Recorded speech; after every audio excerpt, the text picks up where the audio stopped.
Batman, on a level, you could be the greatest individual in football history. We are back with another video, and today I am joined by Haj. How are you doing?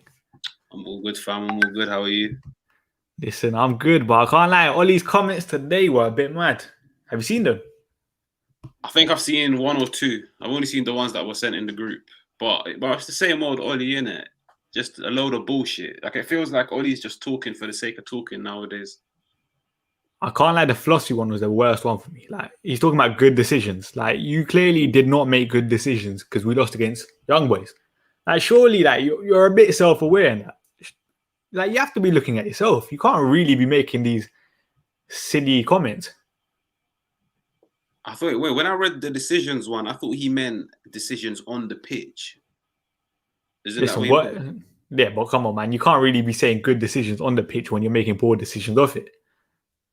Yeah, true. But I think, like, you see with Ollie, like, I think he means, like, the players might have had the ball in situation. Like, yeah, the decisions things, it actually falls into hand with how the game went. Because he's probably trying to, like, indirect the whole Jesse thing, which is Jesse's decision-making is what cost United.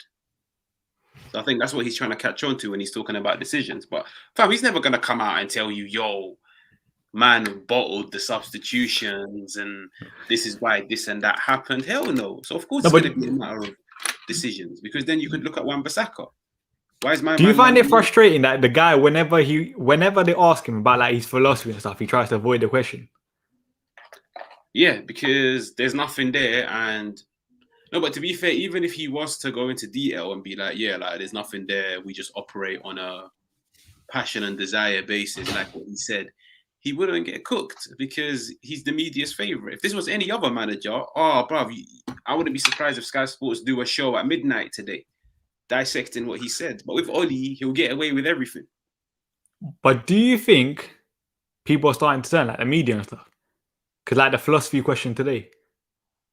Nah, they're not beginning to understand, bro, because if they were, you would see so many more other media outlets covering it.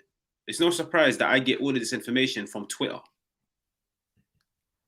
Because I can't lie, yeah, you see the way I'm looking at right now, I feel like a couple pundits are actually starting to turn on you. Like Scholes' comments the other day. Like, I think Haj is frozen. Yeah, Haj is frozen.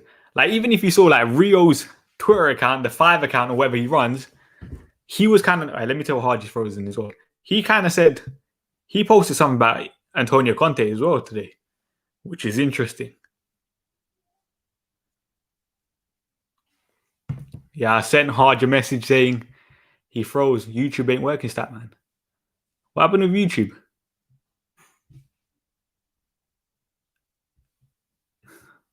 Haj frozen screen looking at one demon. Yeah, Haj is looking mad. I can't lie. This is funny though. Wait, someone said YouTube ain't working. Is YouTube fine for you though?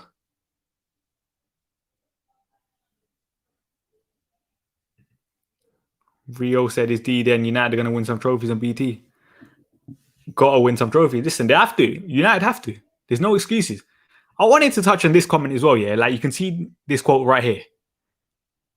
Talking about the lack of desire and all that nonsense, yeah? This is one thing I want to say. He says, which one of the strikers has a desire to get at the end of the crosses? We have Cristiano Ronaldo, one of the best strikers in the year. Apparently he's not working on the phone or something. Calm. Just try watching on Twitch or something, yeah? We have one of the best strikers in the air, Cristiano Ronaldo. And he's talking about desires to get at the end of crosses. We have literally, even taking out Ronaldo, we had Edison Cavani last year. The guy in the air is a menace. So it makes no sense. Secondly, he's talking about crosses, yeah? Let's just look at the right back that he picks.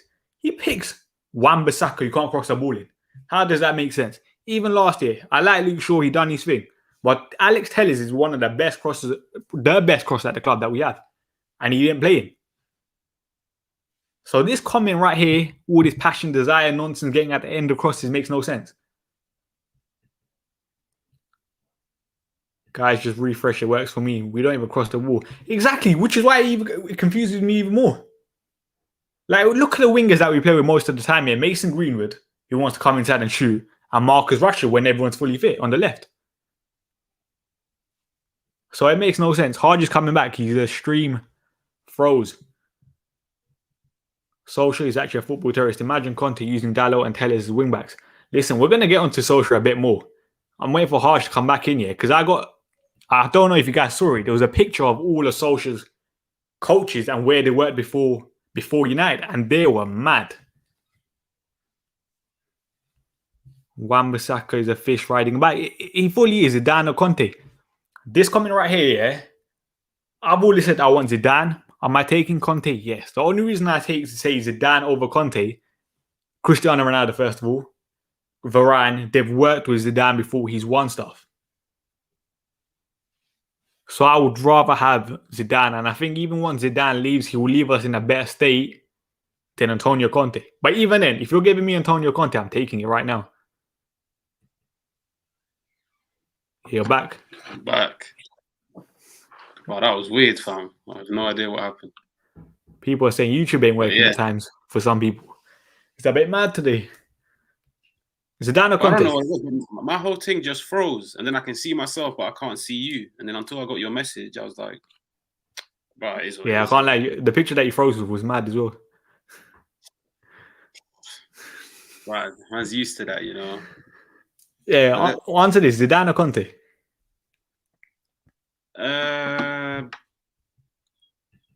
I'll take either because I'm desperate, but ideally Zidane instead of Conte. Yeah.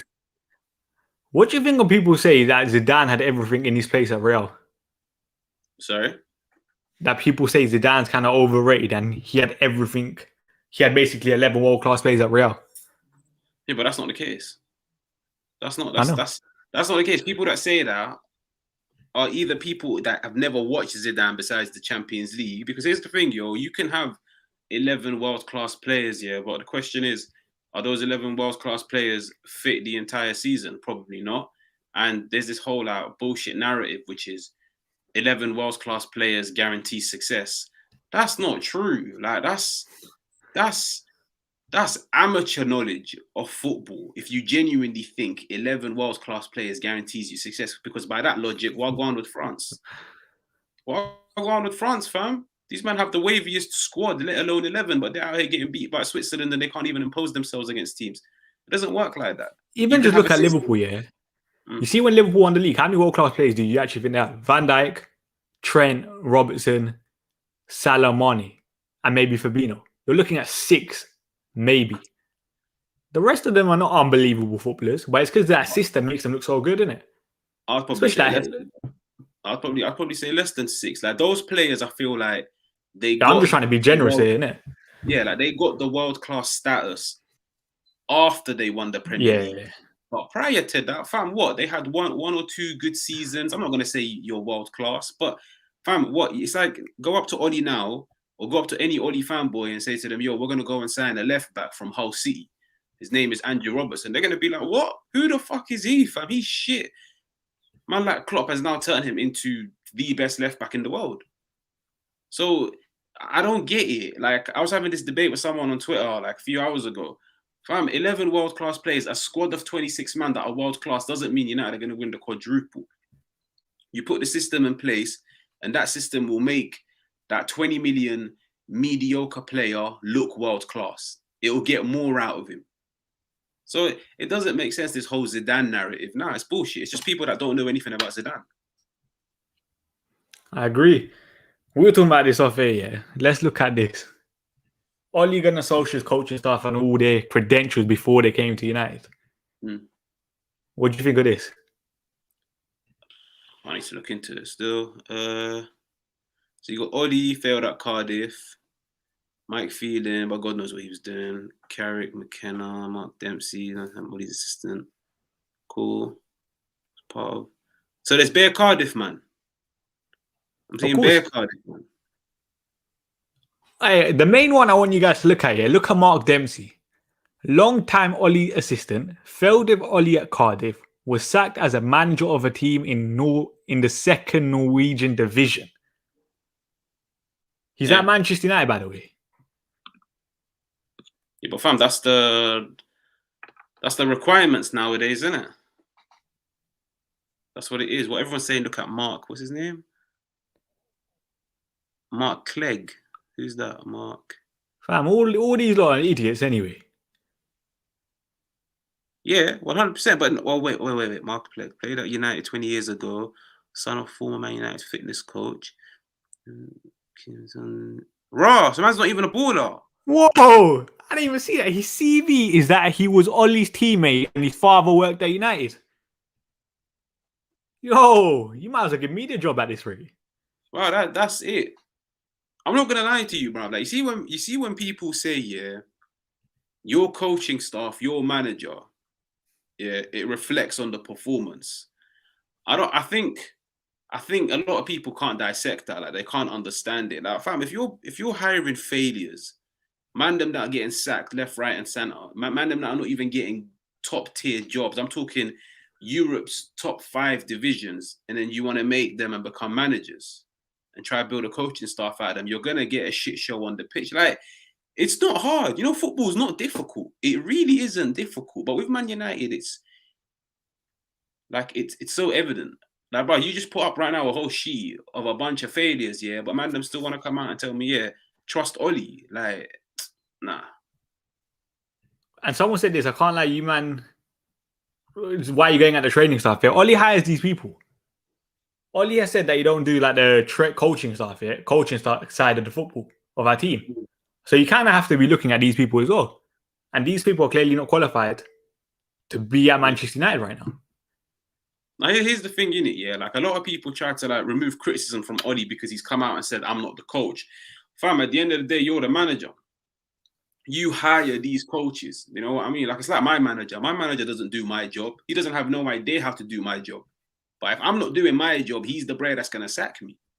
Yeah, so at the end of the day, he's in charge. And I've always said, in it, yeah, like I had a stream with Tyrone earlier that we tried talking about it, which is Wagwan with Ole staying, but you bring in 2-3 competent coaches that can improve the team. But I'm thinking, yo, if he's already been here for 3 years and he hasn't seen that his 2 coaches are not putting their weight and they're not worthy of Man United, then fam, he doesn't deserve another chance. I can't lie to you. Why are we giving Ole another chance by bringing in coaches and shit? Fam, that's it. His time is done.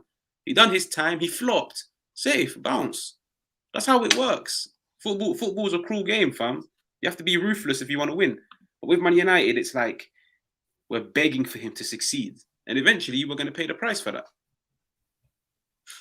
I can't like the coaching staff thing, yeah. Like, we've seen, like, I honestly think, yeah, this guy's trying too hard to be Fergie, but this guy's anything but Fergie. Like, you know, even like today when he spoke about the midfielders, the guy was trying to talk about Brian Robson, Paul Scholes, and all of that. I think he's just so outdated in his thinking. Like, even if you're looking at all the coaching stuff, most of them are British. Like, I don't think that actually helps in any shape or form. And it ain't even like these lot of young British coaches other than probably Kieran McKenna. You're not looking, it's not like the Graham Potter situation. And even Graham Potter learned his stuff from abroad. Yeah. Which is frustrating at the same time as well. Like, I just feel like they're all yes men to one another kind of thing. No, but that's the thing, innit? That's the criteria to get the job at Man United nowadays. Like Ole, you see how he is with the players. He can't handle big egos. What makes you think he's gonna handle a successful coach that's, I don't know, worked at 3-4 clubs, done his thing, earned his stripes, won hella trophies, and now he walks into Man United and sees the shit show? Ole can't tolerate that. So do you know what you do?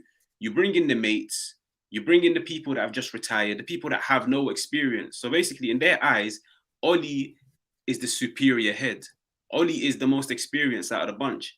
But just because you're experienced doesn't mean you know what's going on. That's why you'll never see Man United go out and get like a top coach. Somebody, like, if Man United were right now to sack McKenna and Carrick, I wouldn't expect us to go get a top coach. We're probably going to go get another like B-Tech coach from the Championship or League One. We're not going to go and get the coach of Lille or the coach of like another top team that's balling. Hell no, because then these men will question Ole, and Ole can't handle that. He doesn't want anybody to question him. And the thing is, not even like the biggest managers in the world will do that. You saw when Jose Mourinho went Tottenham here, he got the Lille coach. Yeah. Like, sometimes you just have to hold your hand up and be like, you know what? fair play. I need some more extra help. Steve Bruce did the exact same thing with that. I forgot the guy's name. He worked with England this Euros as well. He got in a coach here, and it kind of did look like it helped him towards the end of the season because Newcastle were doing a lot better. Like that's perfectly fine. Like a lot of people think like, yo, this is you seeking help. Fam, you're the manager. Like you're the top dog. You're number one. If you're not a manager that can coach, fam, there's nothing wrong with that, by the way. Like there really isn't anything wrong with that. If you're a manager that can't coach, safe, just manage. But make sure you manage your staff that can then manage your players. So go out and get the best. Yeah, but Fergie done it. But that's how United's football changed over the years. Fergie didn't just sit down and be like, yeah, I can't coach, but I'm going to stick with the same coaches that I've had since I joined Man United. Fam, the football becomes obsolete in a sense. Like it gets outdated. Every few years, you've got foreign managers coming into the Premier League, bringing in different philosophies. You have to adapt. With Ole, it's like, fam, you brought in these two. They were dead. You haven't accepted they were dead. You're just, it's like I said, he's forcing them to come good. But the thing is, when you look at their track record, when you look at their CV, they're not going to come good. They're not. So it's just a lost cause. What do you think of this? You think Ole's the worst manager in the league? Yeah, 100%. But people are going to think we're harsh. I think he's the worst in the league because when I judge a manager, I judge them by their squad. So, for example, yeah, Mandem might try to tell me Sean Dyche is shit. I don't think he's shit. For the money you have to give the guy credit. Yeah, but the money that he has, the squad that he has, the way Burnley operate and recruit, they're surviving every single year in the Prem. I think he's a good manager. I don't think he's good enough to go and manage a big team. But with Ole, he spent big boy money. He's walked into already a good team. Like, it wasn't an amazing team. Man, they want to tell me player A, player B, player C are dead wood, like a Lukaku. But my man dashed Lukaku on the right-hand side. But now Lukaku's playing in a system that complements him, and he's bagging goal after goal. So, Ole is the worst coach. He's got one of the best squads in the league, but he's genuinely making us look shit. So, of course, he's a shit manager. See, that's another thing here with the Lukaku thing that annoys me with this comment right here about the crosses thing. The lack of desire. That's what people said about Lukaku. He doesn't have that desire to play for United. You've literally got your signings, Cristiano Ronaldo, Edison Cavani now, and you're still worrying about crosses coming into the box and the desire to get in the end of it. They're the two best headers of the ball we've ever seen, kind of thing, in the last 10 years. Yeah, bro, that's what it is, innit, yo? I told you, innit? Ole talks for the sake of talking. That's what it's sounding like because he's not even answering the questions. You know that man's trying to talk about passion and desire to get into the box. Fam, we didn't have the ball. What, do you expect player A and B just to be running into the box and we don't have the ball? Like, it doesn't make sense. If Man United, for example, dominated that game, but then you had Luke Shaw and Dalot spamming crosses into the box, but Ronaldo wasn't there, Cavani wasn't there, Martial wasn't there, then I'm all for it. Yeah, get onto the strikers. Yeah, they weren't making the runs into the box. Man United did not have a shot after the 25th minute. So the quote doesn't make any sense. The thing is that people say that red card was like a turning point. With 11 men, when it was 11v11, were we dominating Young Boys? Sorry? When it was 11v11, were we dominating Young Boys? The answer was no. But it was a shit game of football. Up until the 25th minute, it was a shit game of football. It was like 50-50, no team really dominating it. But from their end, I understood it because I'm like, fam, look at your 11 in comparison to our 11. Like, I expected them to sit back, contain, and just try and nick a goal, either on the counter or a set piece. Like, I knew this was going to happen. But the fact that Man United couldn't impose themselves in 25 minutes, that's more embarrassing. So, yeah, it was a shit show from the first minute. This is probably spot on, you know. The more you see Ole talk here, this Ole is a politician stuff. 100%, because the guy never answers a question. How can the guy be asked about tactics and philosophy and you're talking about passion and desire? Because that's all he knows, bro. And the thing is you have to ask yourself, who's asking him the question? It's people on a similar mindset to his. You see what I mean? So, for example, right now, if you were a manager and I was to ask you that exact same question, and I'm the type of person that dissects performances, I like tactics, I like to see your way of thought, and then you gave me an answer of passion and desire, fam, I'll be looking at you like, what the fuck? I'll be like, you didn't answer my question. And then I'll ask you it again. I'll just rephrase it. But the people that asked him the question were probably people that wanted to hear the passion and desire because that's the same logic that they have. So it was the perfect answer for them. The thing is here, with most of the journalists here, like, I don't even know what to say on them. Like, I can't really blame them at the same time, but the only, like, it's frustrating because if they say anything bad, yeah, bang, they're out the press conference room. They're not going to be allowed back in, kind of thing, innit? So they're kind of caught in two minds, really. Yeah, like I said it one time. I was like, it's no surprise, yeah, that ever since Van Persie called out Oli, I ain't ever seen Van Persie on BT Sports again. Like, yeah, he works at Feyenoord now, but last I checked, he didn't get the Feyenoord job 24 hours after calling out Oli. I think he got the job towards the end of the season. But Van Persie was never on BT Sports ever again. You see what I mean? So, like, it's no surprise that the man that suck off Oli are the people that always get an appearance on TV. But the man that call him out hardly get any coverage. But do you think now it will turn? Scholes has turned? No. I say Scholes has turned. He's kind of turning. Do you think more of his ex-players or whatever pundits, friends will turn on him? No. Because you don't. I'm not going to lie to you. Yeah, like, I get it in a sense. Like, if it was my friend, like one of my closest friends, and he was a manager, I would definitely back him. Like, I will never ever come out and say, yo, he's not fit for the job. But the only thing that's jarring is, like, come out. Like, here's the thing, yo, you can sit on the fence, you know. I wouldn't give a shit. I won't criticize you if you sit on the fence. I think you're a waste man if you sit on the fence because it shows you haven't got the balls to speak your mind. But the thing is, what they say literally contradicts what they said 2 years ago. Do you know what I mean? Like, they butchered Van Gaal and Mourinho for not abiding by the United way. But then when it comes to Oli, who doesn't abide by the United way, you don't like to speak up about it. That's the only thing that pisses me off. So, big up Drizzy Des with the super chat as well. Like, just famous saying. You're not talking about the United way. I was thinking about it. Are we playing attractive football? No. The answer is no. Are we winning trophies? No. Are we bringing up youth? No. Then what are we doing? No, bro, everybody knows this. Every single No, but people act like Oli brings up youth, you know. He literally played like 11 plays in a game that we were already through. Stat padded some youth academy minutes there, and we've never seen him since. Which game was that? Who was it against when you saw like people like Will Fish and Bernard and them lot? Was it not Aston or something? European game. Bro, I'm not going to lie to you. Yeah. Look, everybody knows this. I'm not going to lie to you. I'll be honest with you. Yeah. Like, here's the way I look at it. These passionate Man United fans, like these hardcore Reds, I don't even think they know the whole United way. I don't even think they know it. They don't. Okay? They just literally follow the crowd because these men don't know jack shit about football. They've probably never kicked a football in their life. Okay? They just follow what the crowd says. And that's the thing. That's how football is nowadays, isn't it? A lot of men stem their opinions from what the media says or like your other channels. That's how it works, yeah? Like, the more people that watch you, the more of an influence you have. Because some of the shit that people say, I'm like, yo, like, if you sat down and wrote this on pen and paper, you would start to laugh at yourself because it genuinely makes no sense. But that's how it is. Like, this comment right here, none of these plays were plays that Ole Gunnar Solskjaer promoted. McTominay was a Jose product. Rashford was LVG. Mason was on tour with Jose, but then fair play, Oli gave him his debut, and Lingard, that was OVG as well, kind of thing. Other than Mason, he hasn't really promoted anyone else, has he?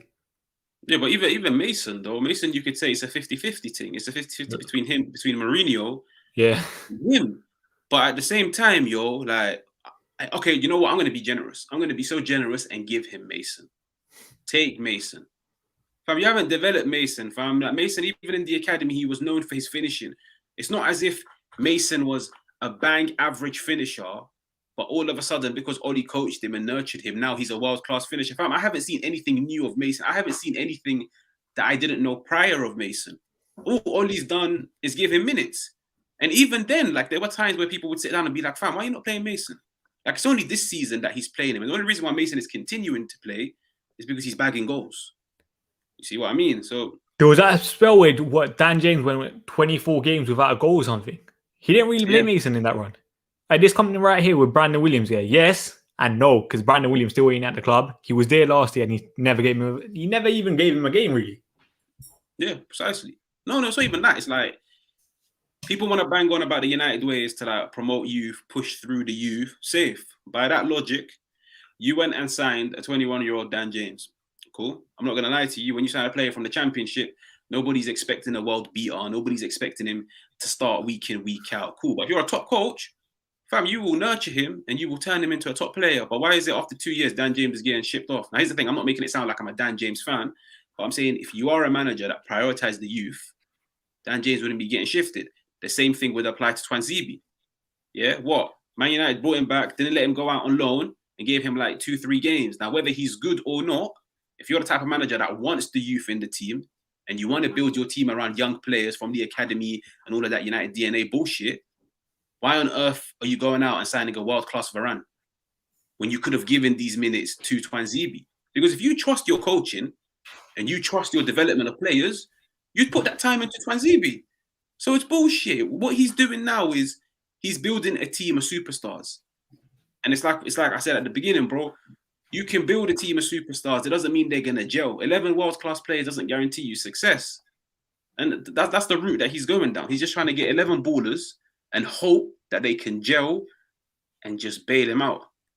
Because he spoke about it today where he was talking about winners and stuff, innit? He wants winners. But even then, you can have 11 winners on the pitch. You still need guidance on the sideline and stuff. Yeah. And is Ole Gunnar Solskjaer providing that guidance? The answer is no. Now, as much as we want to joke here where Ronaldo wants to boss everything here, he won't. He can't. He physically can't. So that's where you need the manager's output, the coaching staffs to help, and they're not doing it.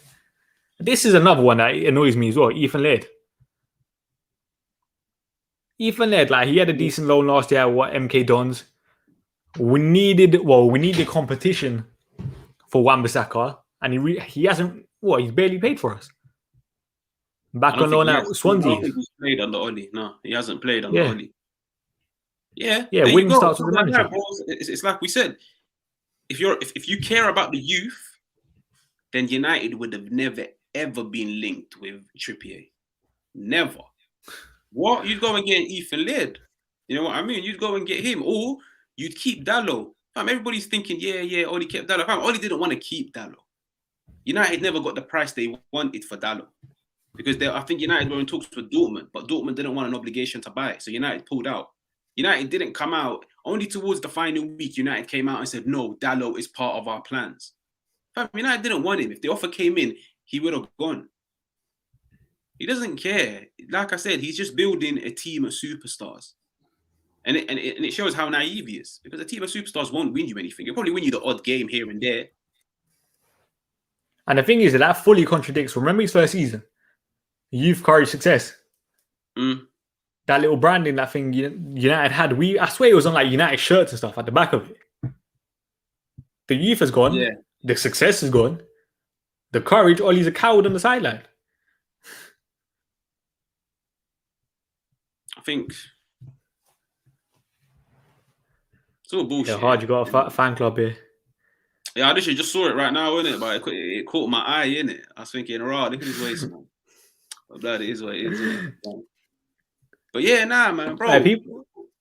It's all bullshit. It's all bullshit. If this was any other manager, he would have been sacked years ago. If this was any other manager, because the media would have had a field day. But because it's Ole, he's so protected. It's like, I said it, I think one time with rants in it. You see, Ole feels like a little kid where everybody wants him to succeed and everybody gets so excited over something so small. Like Man United will win a game. Man United will win, flipping 5 games on the trot.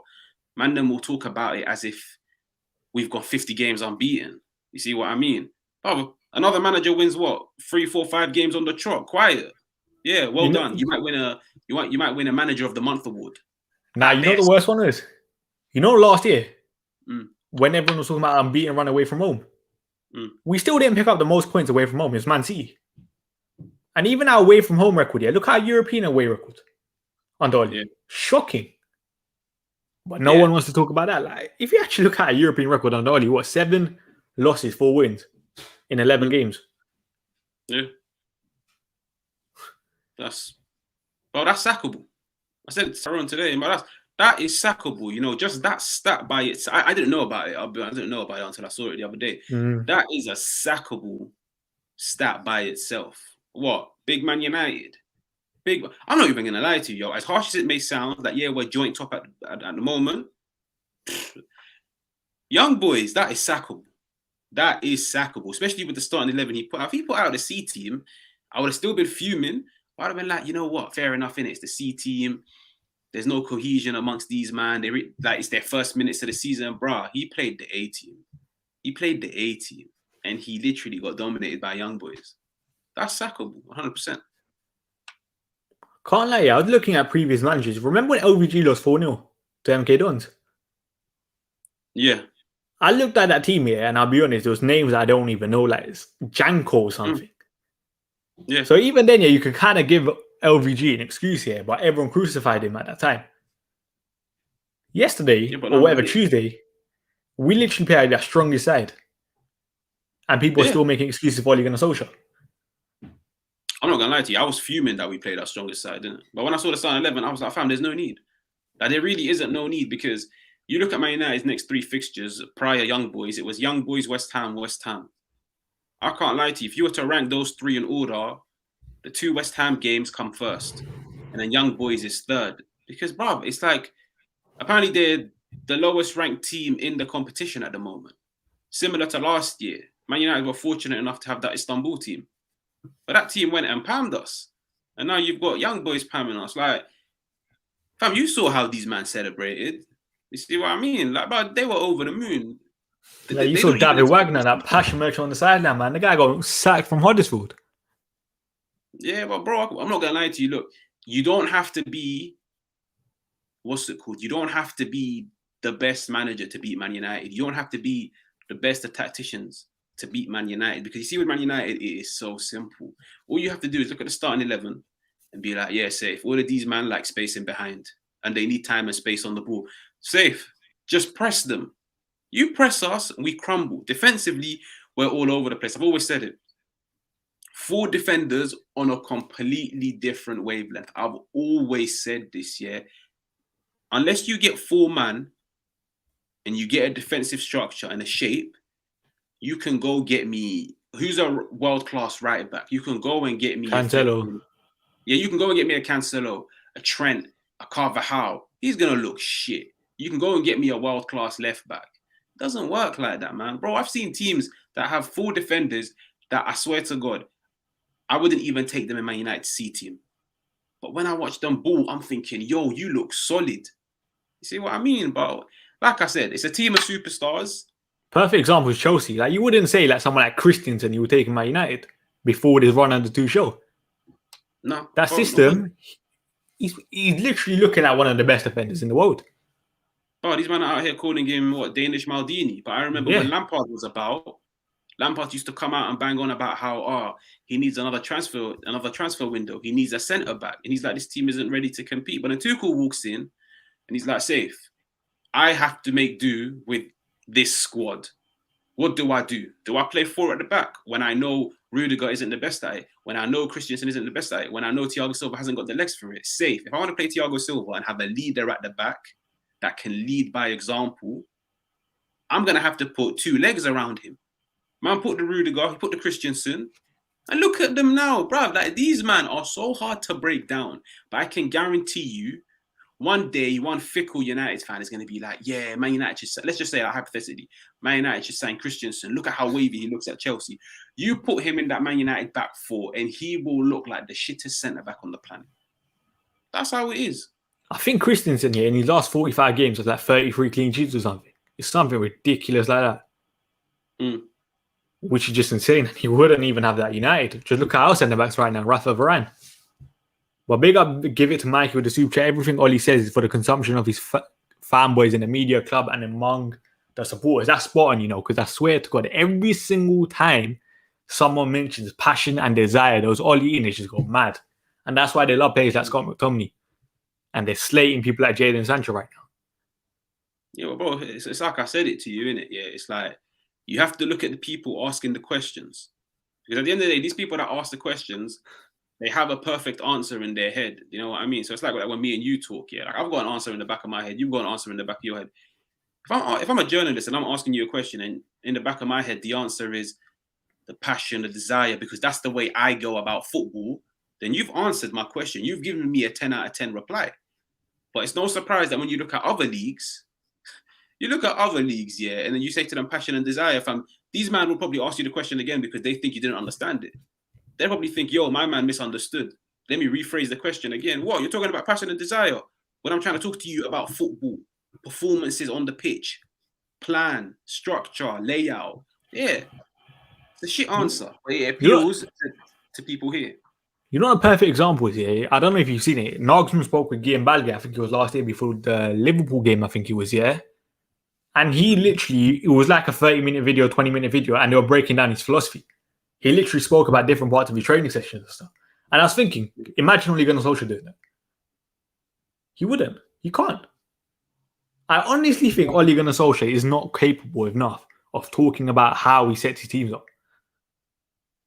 Well, Ole has no idea. I swear down, he genuinely has no idea. Like, you see the lineup, yeah? Like, it's no surprise. I was thinking about this the other day. You see, whenever Man United tweak their lineup, it's never a tweak to a point where you're sitting down thinking, fam, like I don't get it. But with Man United, but the changes that we make, they're like for like. Well, we might go into a game and just change our front three. You know what I mean? Like we might change the right winger. But you know what type of lineup you're getting, yeah? And then people want to bang on about, like, he tactically outclassed Pep. He tactically outclassed Bielsa and shit. Fam, in order for you to, like, tactically outclass someone, you have to, like, make adjustments that counters that manager. Man United don't do that, fam. We have the same style of play, the same way of playing against whoever. We have the same 11, the same approach. So that means Ole is not a tactician. You can't come and tell me he's a tactician because he's stuck by the same thing, but just against certain teams it works and against other teams it doesn't. But it's like I said, innit, bro? Like, a lot of men don't know what they're saying, but they just get excited because we beat Pep. But I've always said, innit, but I feel free to beat Pep home and away. Come May, Pep is holding the Premier League whilst what? We're just there chilling. I mean, he's holding Premier League's Carabao Cups and we're just there celebrating our record. Yeah, we stopped them on Derby Day. Way. That's all they care about, fam. Like I told you, innit? Like somebody said in the comments, innit? It's all about, like, football's become about tribalism nowadays. Like, as long as you're beating your arch rivals, that's the most important thing. Fam, I'll be the first to tell you, innit? I will take 2 5-0 Pammings, so 10-0 on aggregate at Old Trafford and at the Etihad. But if that means come May, Man United are holding the title, I'm all for it. I swear down, I'm all for it. I don't give a shit about beating Pep if we don't win the league. Like, this is fully true, you know. Yeah. Like, I don't even know why we celebrate victories against City anymore, man. We beat City and then we just get embarrassed the next week by someone else. That's literally what it is every single time. But that's what they like. You know what I mean? Like, bro, that's what they like, innit? It's the whole bragging rights and shit. Fam, trust me, ain't nothing better than bragging about a league title or a Champions League. But I've got friends that support Chelsea. Fam, like, I can't even chat to them. They won the Champions League. Fam, I'm not going to go brag, oh, yeah, we beat you 2-0 at the Etihad. Okay, cool. So what? 3 points. If I don't get the 3 points at the Etihad, I can go get them next week. You see what I mean? Like, it doesn't matter. If Man United were to, let's say, go on a 20-game unbeaten run, and then the 21st game is a new record, and we beat them at the Etihad, then that's something nice, innit? I can brag about that. But it's like you said, what good is beating City on a Saturday, but then on a Wednesday night getting pounded by Burnley? What good is that? What do you think of this as well? Because I'm pretty sure you spoke about it as well, innit? The Ronaldo and the technical area thing. I can't lie to you, yeah. You see, when I saw it and just knowing how Ole is in it, I feel like Ole's the type of guy, he'll be proud. He's fine with it. He's fine with it. Fine. You know he's going to be like, oh, Ronaldo's passionate, all that nonsense. You know. It's like Ole, I get the vibe. It's like a proud dad. Like a proud dad, innit? Like you're watching Oh, you've seen the nicknames and all that bullshit, yeah. Like he looks at these man like his kids, innit? Yeah, like bro, like he's a proud Christie. dad. Like look at them, they're leading by example. They've learned from me, fam. Trust me, innit? Yeah, these man haven't learned jack shit from you. These man are taking measures into their own hands because they've clocked. You haven't got jack shit of an idea of what you're doing because me and you said it on my thing the other day, fam. Ronaldo didn't do this under Zidane. He didn't even do this under Pirlo. Fam, that's it. If you get taken off, just sit on the bench, innit, and just coach. But he clearly saw, like, bro, he can hear what Oli was saying. He was like, nah, like, I'm not on board. So he took measures into his own hands. And I've never seen this, by the way. I have never, ever seen players in the dugout barking instructions. I've never seen it. The only time I've ever seen it before was Ronaldo with Portugal. Yeah, that was the only time. But I saw it last year at Man United. I've seen it this year at Man United. Fam, it's not right. And here's the thing in it, yeah, as wild as it sounds, if it was an English player that done this, if this was a McTominay, but Rio would be sucking him off on TV about, tell Ronaldo to sit down. What? Man, I'm not going to talk about, the academy and all that bullshit. Yeah, so trust me, innit? Like, they're making a big deal out of it, but it's not disrespectful in my eyes now. I'm all for it. I like it. Right, this comment right here, yeah, the person's name is Noah, but I don't know if this is my econ teacher or not. Because this is my econ teacher's surname. So we'll see. But I was going to say, let's talk about Sancho. Because that Sancho video is back even after it got taken down. What do you think of that? Which Sancho? The compilation one?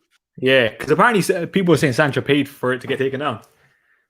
I can't lie to you. I'm a United fan, but that video was hilarious. Nah, man. Harsh, don't do this to me, hilarious, man. I was creasing, fam. I'm not even going to lie, but I was going to retweet it, but I was like, I don't want to be a snake. Don't you dare.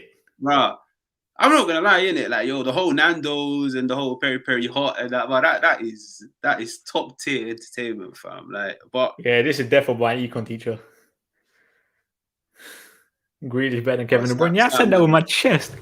Statman's gone quiet, fam. He's like, yo. No, listen, I've left school now, innit? It's calm, it's calm. Oh, who cares, fam? I'm the teacher.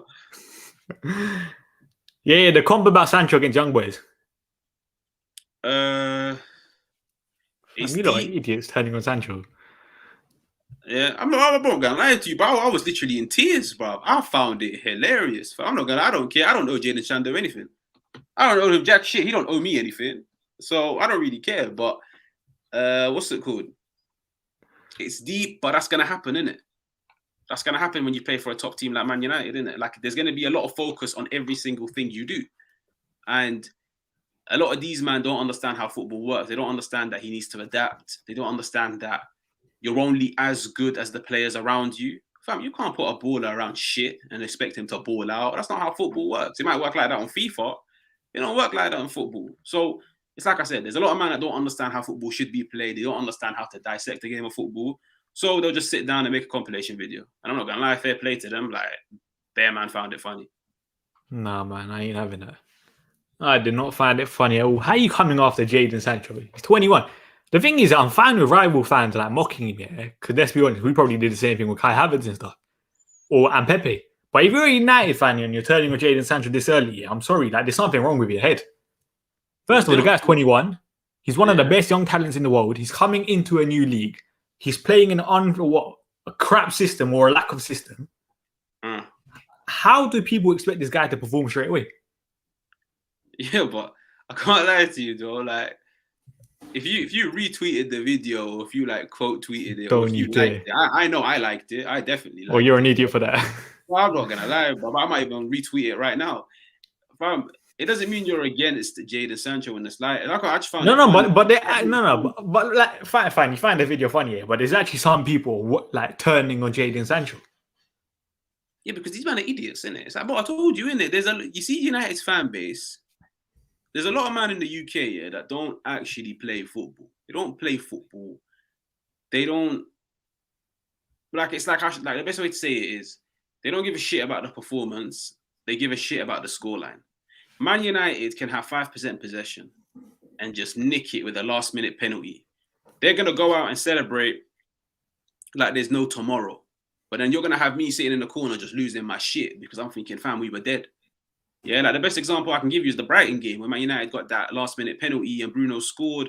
Oh, everybody was having a field day, bro. I was losing my shit that day. I was like, fam, this is embarrassing. I didn't give a shit about the scoreline. I really didn't. And that's what it is with Jaden, innit? I've always said, yeah, like I've said it so many times in rants, United don't study the players that they sign.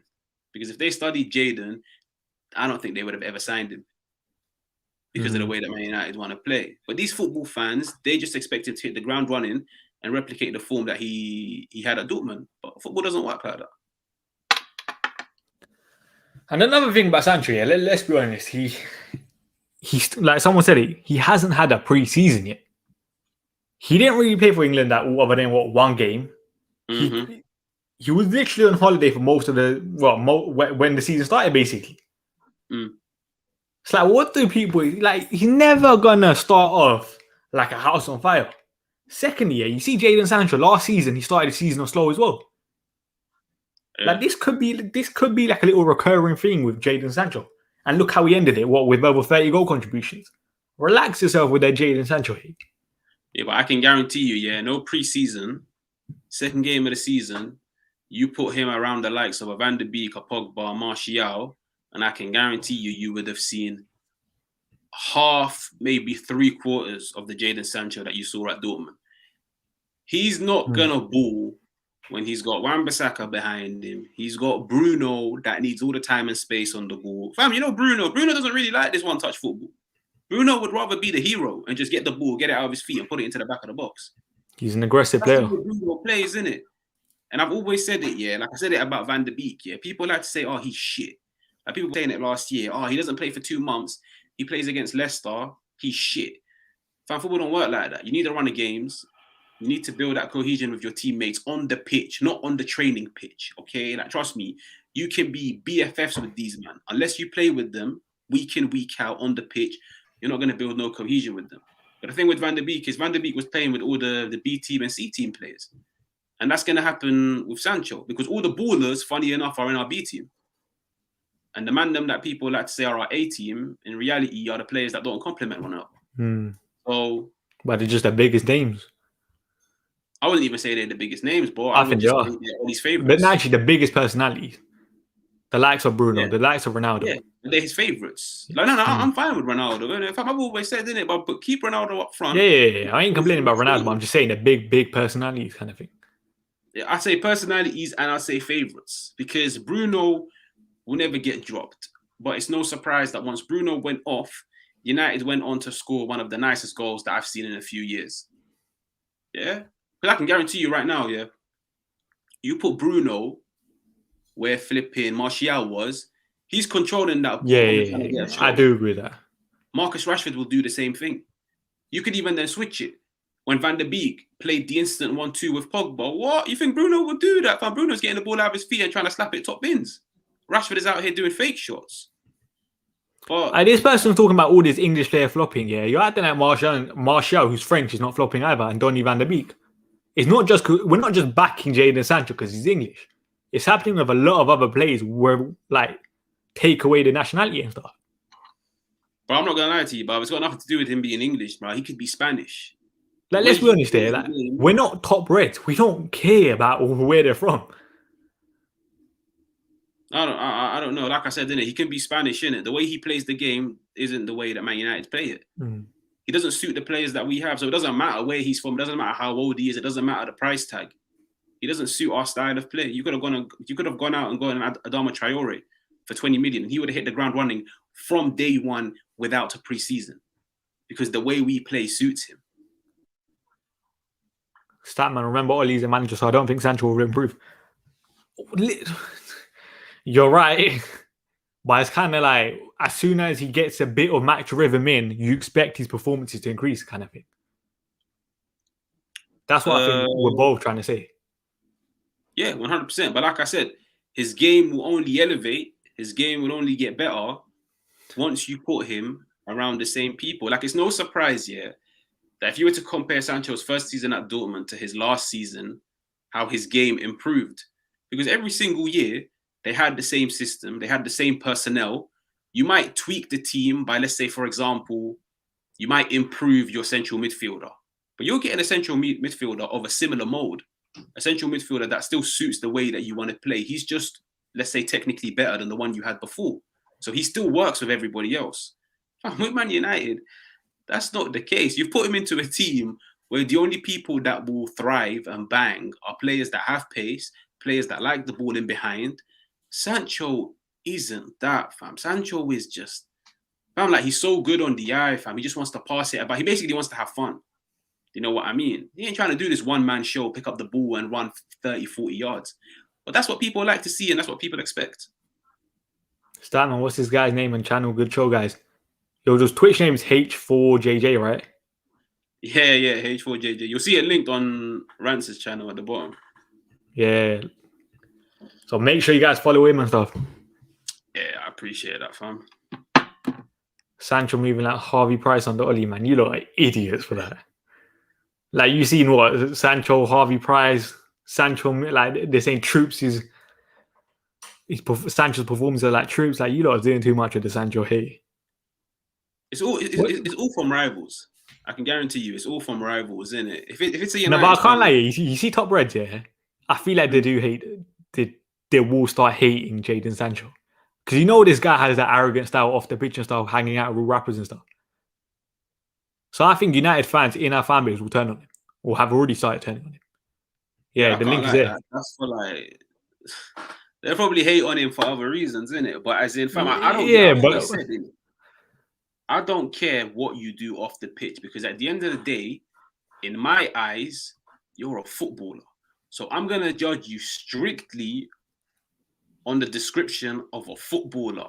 How do I judge a footballer? By judging them 90 minutes on the pitch. Fam, I don't give a shit what you do off the pitch because off the pitch, you're not a footballer anymore. You're a normal human being. You know what I mean? Like, you can do what you want.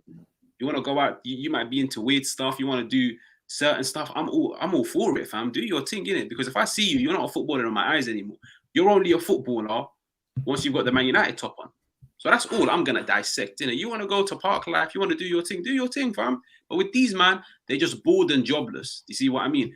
Because they can't criticize him from a footballing point because they don't understand football. So they're not going to come out and tell you, oh, yeah, Sancho should have made this run. Sancho should have overlapped because they don't understand the game of football. They're going to pick and choose on the easiest things out there. Oh, he was out till midnight partying when he should have been training. Fam, I can guarantee you, bare players are awake till midnight, flipping Warzone, out with the mandem and shit. But at the end of the day, if he puts on the shirt and performs, you shut up. So it's just ignorance. Do you see what I mean? Yeah, I linked or whatever, pinned Haji's Twitch to the top of their chat for people who are asking. Someone saying Sancho's a fraud. Nonsense. They're blaming Pogba for going to park life. Are we really surprised at the end of the day? I'm not gonna lie, like on a real win, what did you expect him to do in it? Like the fact that you're trying to blame Pogba for going park life, yeah, fam, like it's a good thing that Pogba went to park life after a United win. Imagine Man United lost and Pogba went park life, fam. But it would have been, but the racial abuse would have broken the internet on that day. Like, I'm not gonna lie, on a real, what do you want him to do? Like, man's basically finished his shift. Like, you know what is it? 5 o'clock. People don't realize footballers are humans. That's what I think the biggest thing, that people treat footballers like robots. These people are humans. This is why like that Greenwood stuff here last year that annoyed me when people were turning on Greenwood saying, oh, why is he doing this and that off the pitch? Let the guy do his thing. How are you hating on an 18, 19-year-old last year? The guy was performing for United. Stop moaning. I think it's jealousy. It's definitely jealousy. Like, fam, like they see the money, they see the lifestyle. But like I said, bro, like at the end of the day, like let's say with Pogba on park life, yeah, Pogba's shift on a Saturday ended at 5 o'clock. Okay? Bro, once that final whistle went at like 4:45, maybe added time, 4:50, Pogba's shift for Saturday was off. Let's say he gets in, showers, gets changed, he's out. Fam, come 6 o'clock. Pogba is a normal human being, just like me and you, just like every single person in this chat. Pogba can do whatever the fuck he wants. You see what I mean? It's like me, family, catch man at work, completely different person. At 5 o'clock, go and chat to man. I'm doing whatever I want to do. If you see me doing something wild, mind your own business. You see what I mean? Like, it doesn't matter. But when I'm at work, I'm a different person. So judge me as the working man. Don't judge me what I do outside. That's my personal life. But these men don't understand because, like I said it to you, bro, they don't understand the game of football. They can't critique the football or why it's going sideways. So they'll just critique the lifestyle. Facts. Someone said opinion on Lingard because I think you saw with Ollie's comments about the new contract stuff, innit? Yeah, I saw that. I think that one is very obvious, innit? They know come January he can sign a pre-contract and leave as a free agent. So tie him down to a new deal, and then come January start looking for buyers. If we don't sell him, then he's just going to stay around at Man United. He'll probably go out on loan next year. He'll be a repeat of Pereira, Jones, all of these, man. He'll just keep going out on loan until the new contract ends. That's how it is. Like, Man United should have taken 15, 20 million for him. You think Lingard's happy with the amount of minutes he's getting right now? Because I think he is. No, he isn't. You don't? I think he is, just because he's at United. No, bro, he isn't. Because here's the thing, innit, yeah. What? You come on against Newcastle. How much did he get against Newcastle? 15? 10? Because I can't lie, the amount of minutes he's got so far is more than I expected. But he hasn't gotten that much, fam. He came on against Southampton for like... That's more than I expected, though. And I think Lingard's calm with that. Yeah, that means... I honestly don't see Lingard as an ambitious player. Yeah, so... No. I don't think that's the case. Because look, here's the thing. You could see with Jesse, he wants to play in it. Yeah, bro, man went down to London with West Ham. Like, here's the thing. Like, in the back of his head, he's going to be thinking, yo, like a few months ago, man was a regular on the team sheet. I was balling. Like, I was scoring. I was assisting. Man, them was singing my name. Like, I was living the good life. But now I'm here relying on the little odd cameo. Maybe the little 2 minutes here, the little 3 minutes here.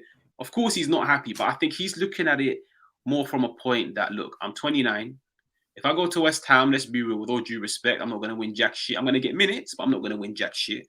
Why not stick around at Man United, take the L of not playing, but at the end of the day, if Man United were to win something, that goes down on my CV. That's something that I can look back on in 10 years and be like, yo, I was part of the Man United squad that won the flipping Carabao, that won the FA Cup. If he goes to West Ham, he's getting minutes. He's not getting trophies. And I feel like at the age of 29, he's probably prioritizing trophies over minutes now. But like I said, if you were smart, you'd look at the manager that you have and you'd prefer the flipping minutes over the trophies because you ain't winning jack shit over here.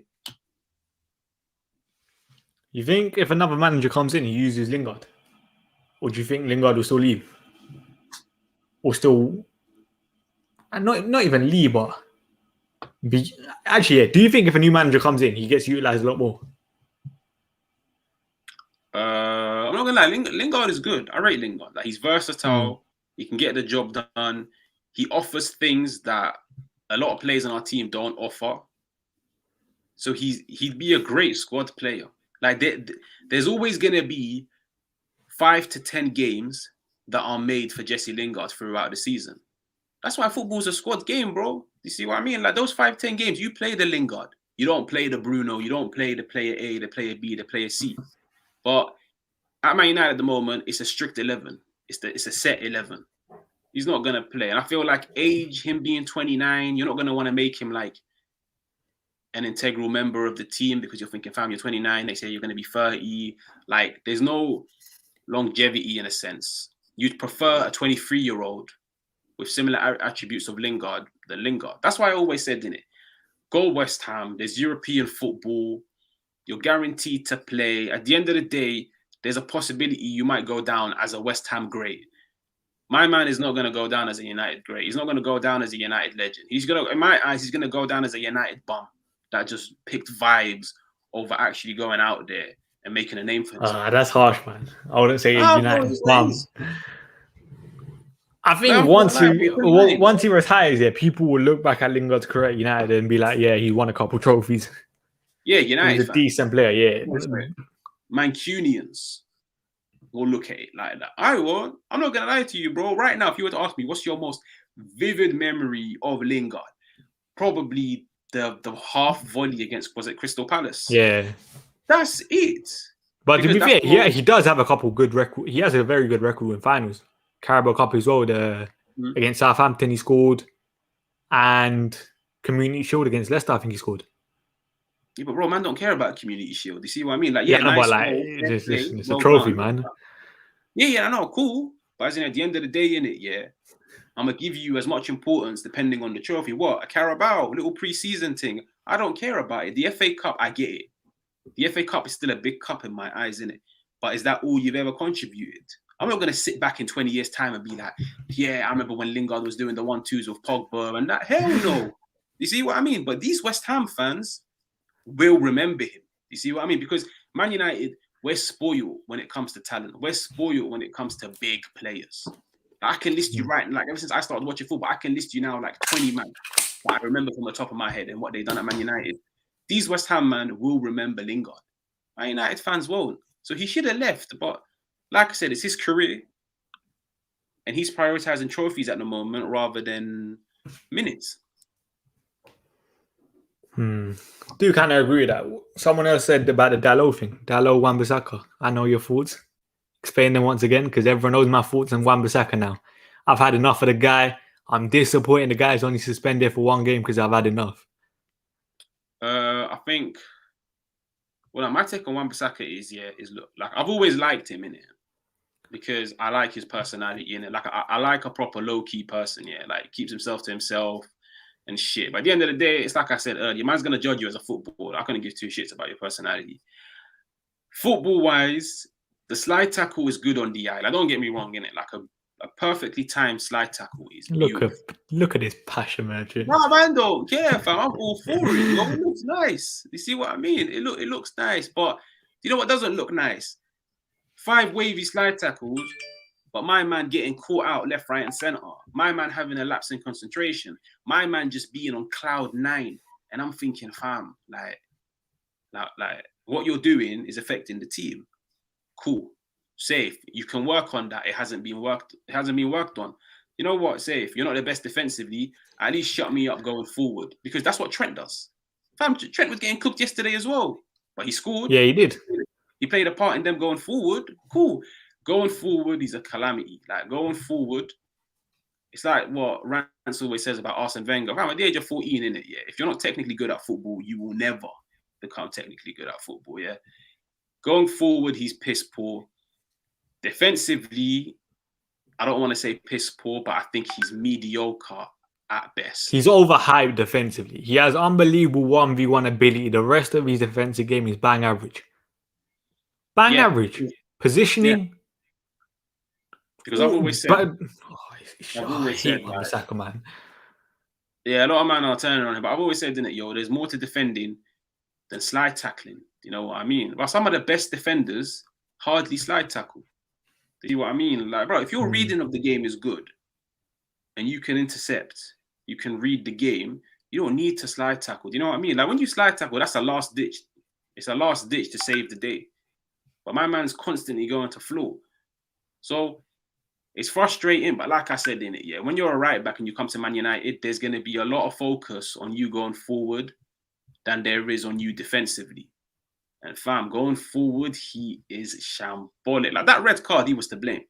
I don't give a shit. Man couldn't control a 5-yard pass. And when I looked at it again, I was like, fam, you didn't even need to control it. You could have just passed it first time to Pogba in the center and we would have been on the attack.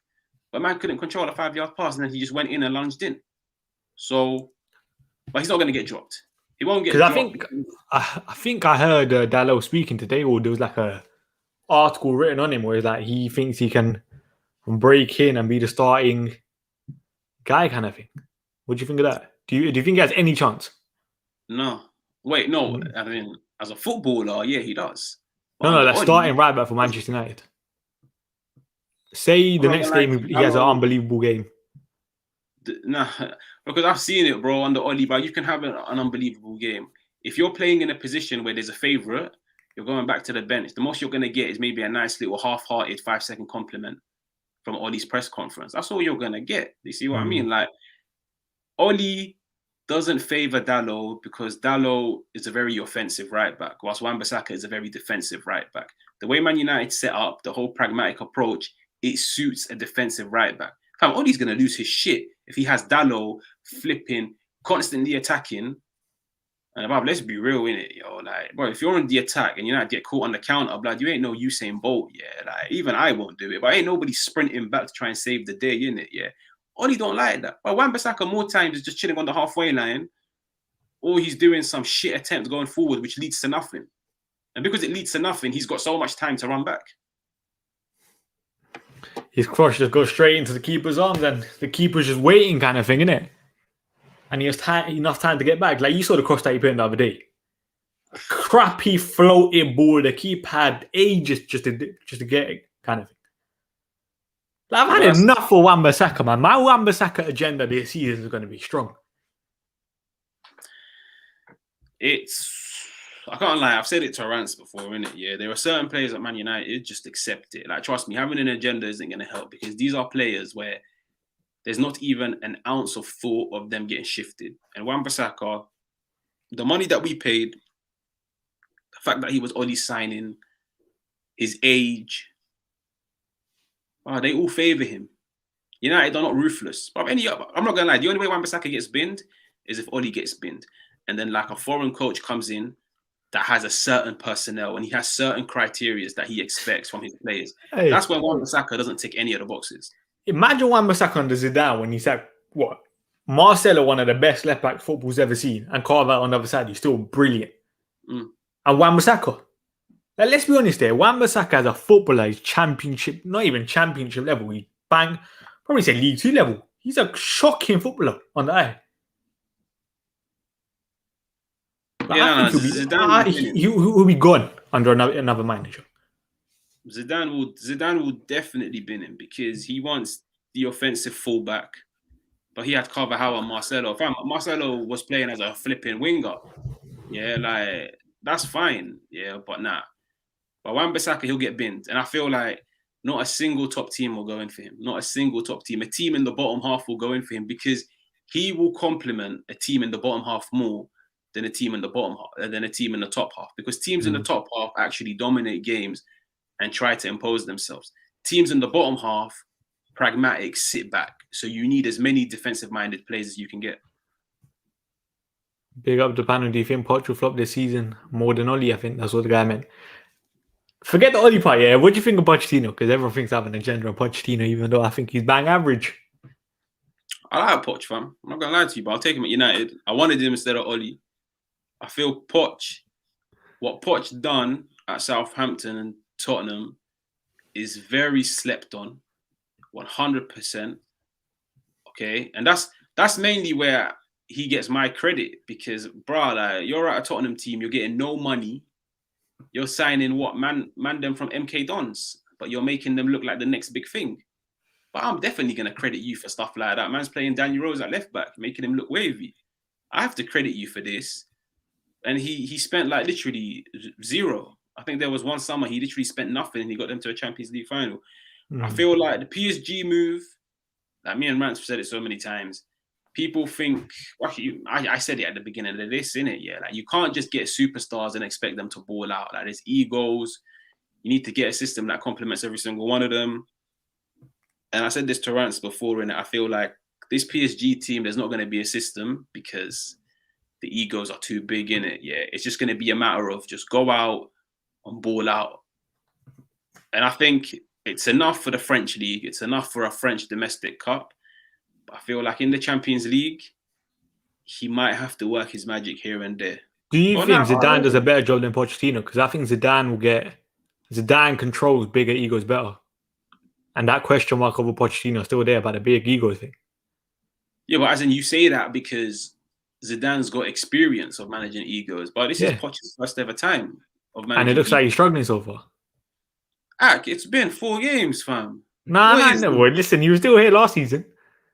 You know, I'm not going to lie to you. My stance has always been I will never, ever judge a manager that walks in mid-season. But when you walk in mid-season, the expectations should be zero. Because the reason why you've walked in mid-season is because the previous manager had a howler. You see what I mean? So you've basically come in to just rectify the season, and then you'll be judged from the season after that. So last year, I can't lie to you, I will be honest, he should have still won the French league, innit? He really should have. But like apparently Lille were just balling out on a crazy level. But this year... They beat PSG as well. Yeah, But as in this year, he'll win the French league 100%. He'll probably win a domestic cup. Champions League, if he doesn't get to the final, then in my eyes, he's flopped. Like, people are saying, how's he struggling? Yeah. I was reading a couple stuff what PSG fans were saying on him, man. They're saying, like, it's similar to what we're saying on the Ole kind of thing. There's no real, like, patterns, cohesion kind of thing, innit? Which is why I'm just questioning Pochettino, innit? I'm not gonna lie. Have you watched everything the PSG? No, man. You think I'm watching PSG? Fam, the man's out here giving it big boy talk about Pochettino, but you haven't watched them. No, but I'm just saying. Listen, Pochettino agenda. No. I think it'll work. I think no lie. You know what I think the biggest hint? I said this here. I think I spoke to Ty today, innit? I said this here. I think losing Mbappe could have been the best. Like, could have been a blessing in disguise for Pochettino. Mbappe doesn't complement the other two. Yeah. I think that could have been the biggest, like, blessing in disguise for Pochettino. Yeah, and it would have been for the greater good of PSG. Like, look, you've had your time with my man. He's won you the following. But at the end of the day, all good things come to an end. He's a player that doesn't want to be there at the moment. Okay?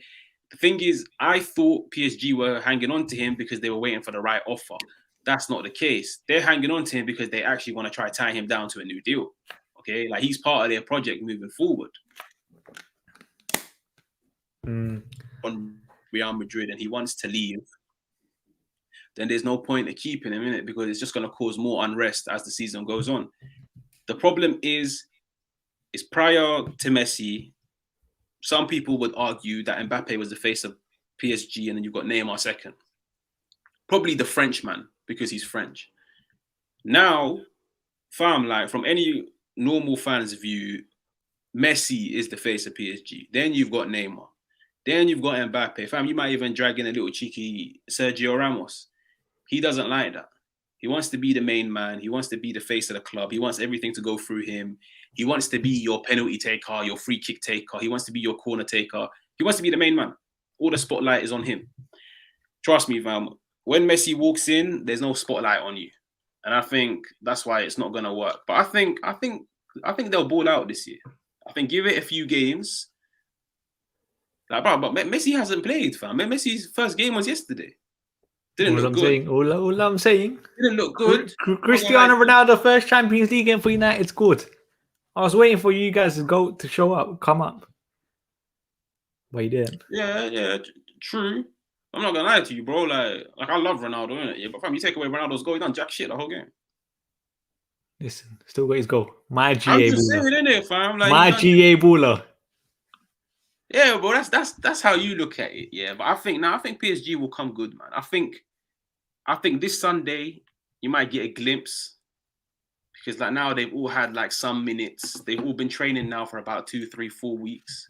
They got a game against Lyon this week. It should be good. But anyway, probably should wrap it up right there.